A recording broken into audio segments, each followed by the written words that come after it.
Hey guys, Austin Kirk here. And Susanna Das. Today we are doing experiment 4, double displacement.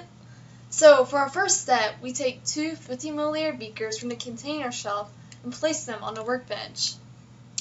So, in case you're unaware with Nite Lab, everything's here on the containers list. It's not hard, just get the 50 milliliter beaker and boom, on to the next step.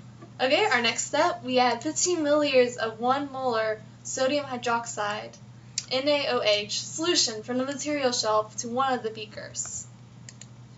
And once the 15 milliliter is up and ready, you might want to go ahead and name it, just so you know what you're using. This is now sodium hydroxide, just to stop any confusion. Okay, our third step. We add 6 milliliters of nickel 2 chloride solution from the material shelf to the other empty beaker. Same with this one, you're going to want to rename it. Don't want any confusion when you're dealing with chemicals in the lab. Nothing is different here. Alright, so what we're going to do next is observe the contents of each beaker. Alright, so right here we have sodium hydroxide solution, aqueous, and here we have nickel chloride, as well aqueous.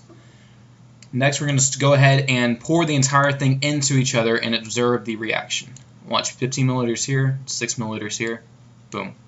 Be sure to record your observations in your lab notes. Remember to save your notes. Alright, so that was the reaction. As you can see, we went, nothing was lost in the reaction, so there wasn't any gas or anything, still 21 milliliters volume. If you look, you'll see that the reaction actually created a solid in the replacement. So what we saw within the beaker, the green substance, is actually the reactant here. It turned into a solid because of the solubility rules, and that is the precipitate of this reaction.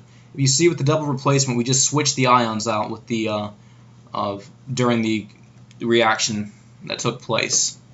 And other than that, that's about all there is to double replacement. Not much more to